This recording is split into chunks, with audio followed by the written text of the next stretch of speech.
Jan Hus was a man that thought for himself, and not only was he a thinker, he did whatever in his means necessary to accomplish what he thought was right. Jan Hus was born a Christian with radical views of the church behind him. He believed that other priests were worldly, proud, pleasure-loving, and hypocritical. Jan Hus assumed that if Jesus was alive, that the priest would be the first to put him to death. In 1402, he became the preacher of the Bethlehem Chapel in Prague, a chapel that was dedicated to religious reform. Jan Hus soon became the leader of the Reform Party centered in the Bethlehem Chapel and shared their condemnation of the corrupt clergy. Jan Hus meets up with a very important figure a little after he becomes a priest, a person that would change the sequence of his life. Hus meets a man named John Wycliffe.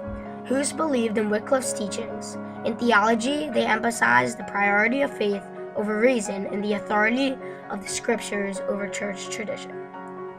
Now, Pope Alexander, who had previously been in a feud with Wycliffe, is bothered by Hus's preachings of Wycliffe's philosophies on religion. Archbishop Zbigniew was another man that despised the teachings of Wycliffe and Hus.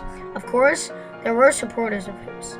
A prince named Wenceslaus had the back of Hus and defended him through the controversies of Hans Worms.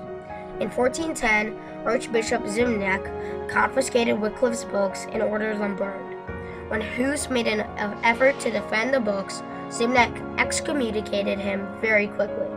A year later, Hus was ordered to appear in front of a council in Rome, yet Hus refused to go and got excommunicated once again, this time placing his whole city under interdict.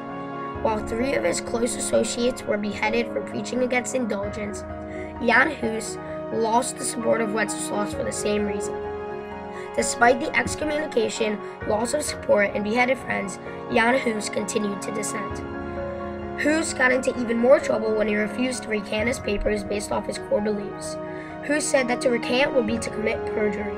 This was his final chance, and as he turned down the opportunity to disavow his thoughts, Jan Hus knew that he was committing suicide. Later, the same day, Hus would be burned on the stake. July 6, 1415, the day that a hero died.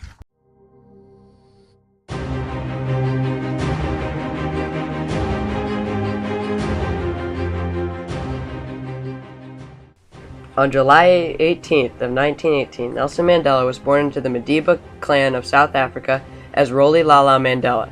Hearing stories from elders of the tribe about the bravery and amazing acts of ancestors led Nelson to dream of contributing to the lives of his people in the same way.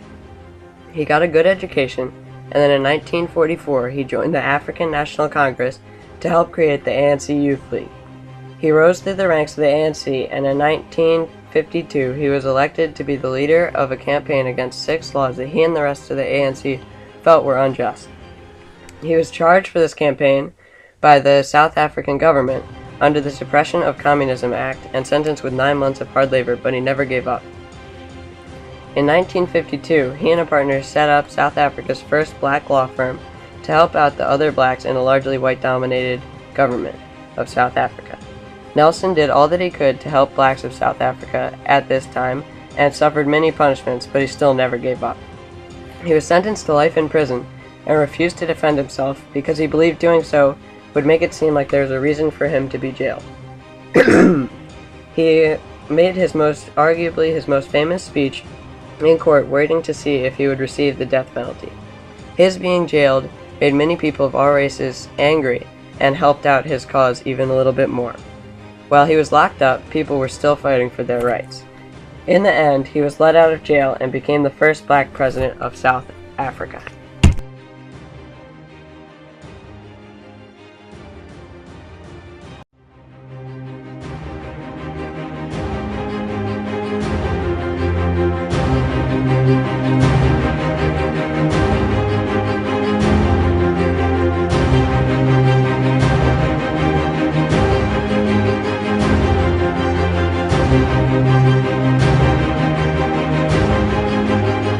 If it needs be, it is an ideal for which I am prepared to die.